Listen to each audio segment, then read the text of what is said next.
তো এবার একটু ছিঁড়ে দেখাবো যে কেমন হয়েছে। আর আমি আগের থেকে ঝালের চাটনি আমার বানানো ছিল, তো ঝালের চাটনি দিয়ে খেতে কিন্তু অসাধারণ লাগে এই নাস্তাটা। তো দেখো কত সুন্দর হয়েছে, একদম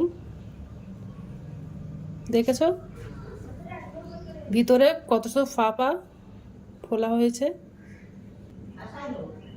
হ্যালো বন্ধুরা, ডিজিটাল কুকিং থেকে সবাইকে স্বাগত জানাই। তো আমি আজকে অন্যদিনের মতো নতুন একটা রেসিপি নিয়ে এসেছি। আজকে রেসিপি হচ্ছে একদম স্বাস্থ্যসম্মত তেল ছাড়াই সাবু দিয়ে আজকে একটা নাস্তা বানাবো। তো চলো এই নাস্তাটা কিভাবে বানাই তোমরা শেষ পর্যন্ত ভিডিওটা স্কিপ না করে পাশে থেকে দেখার জন্য অনুরোধ রইল। তো চলো শুরু করি। প্রথমে দেখো আমি 100 গ্রাম সাবু 2 ঘন্টা জলে ভিজিয়ে রেখেছিলাম। তো ভালোভাবে ভিজে গেছে সাবুটা। এবার আমি জলটা ঝরিয়ে সাবুটা গামলা বাটির মধ্যে নিয়ে নেব। তো দেখো ভিজে রেখেছিলাম আর সাবুটা ফুলে কত বড় বড় হয়ে গেছে আর ভালোভাবে ভিজে গেছে। আর সাবুর মধ্যে অল্প জল আছে। সাবুর মধ্যে 50 গ্রাম সুজি দিয়ে দেব। তো 50 গ্রাম সুজি দিয়ে দিয়েছি।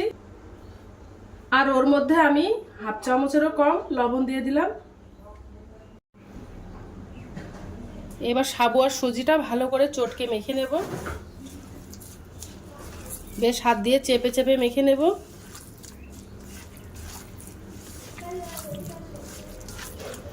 আর সাবুর মধ্যে অল্প জল ছিল। আমি 100 গ্রাম সাবু নিয়েছি বলে 50 গ্রাম সুজি নিয়েছি। 200 গ্রাম সাবু দিয়ে বানালে 100 গ্রাম সুজি নিয়ে নেবে।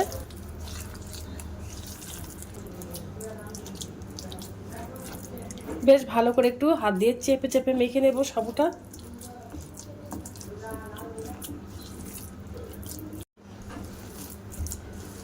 দেখো সাবুটা ভালো করে মেখে নিয়েছি আর একটু দানা দানা ভাব আছে। একটু দানা দানা ভাব থাকলে এই টিফিনটা খেতে কিন্তু খুব সুন্দর লাগে, তার জন্য একটু দানা দানা আছে। আর এই বাটির আমি হাফ বাটি টক দই দিয়ে দেব।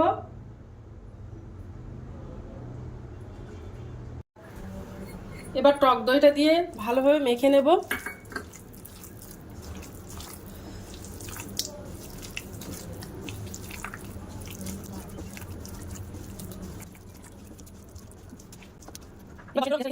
তো দেখো 10 মিনিটের জন্য আমি রেস্টে রেখে দেব।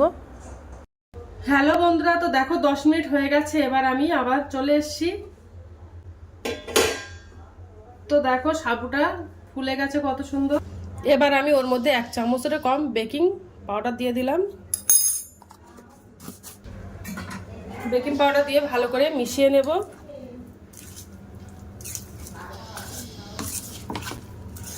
আর দেখো আরো হালকা হয়ে যাচ্ছে কত সুন্দর।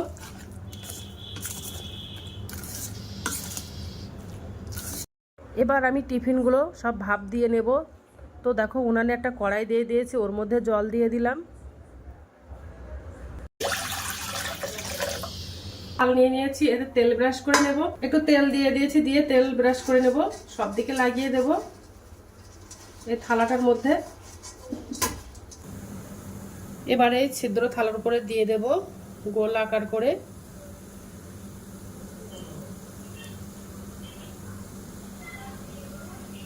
একটু হালকা করে করে দেব, একেবারে ঘন করে দেব না।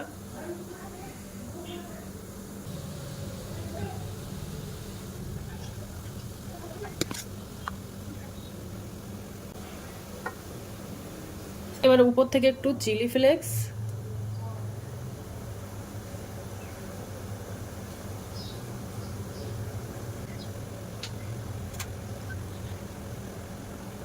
কারি পাতা দিয়ে দেব।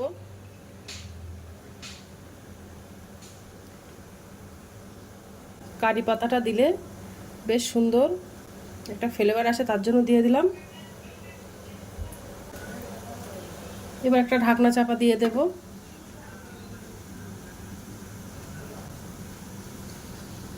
দিয়ে 10 মিনিটের মতো রেখে দেব। তো এগুলো দেখো বানানো কমপ্লিট হয়ে গেছে। এগুলো আমি একটা প্লেটে তুলে নেব ঠান্ডা করে। সহজভাবে উঠে যাচ্ছে, দেখো এবার তুলে নেব আস্তে আস্তে করে। তো দেখো নাস্তাগুলো বানানো কমপ্লিট হয়ে গেছে। আর কত সুন্দর দেখতে লাগছে, দেখতেও যেমন অসাধারণ, খেতেও কিন্তু অসাধারণ এই নাস্তাটা। তোমরা একবার হলে বাড়িতে ট্রাই করতে পারো। দেখো ঝালের চাটনির সাথে খেতে কিন্তু অসাধারণ লাগে। তো এবার একটু খেয়ে দেখবো যে কতটা টেস্টি হয়েছে।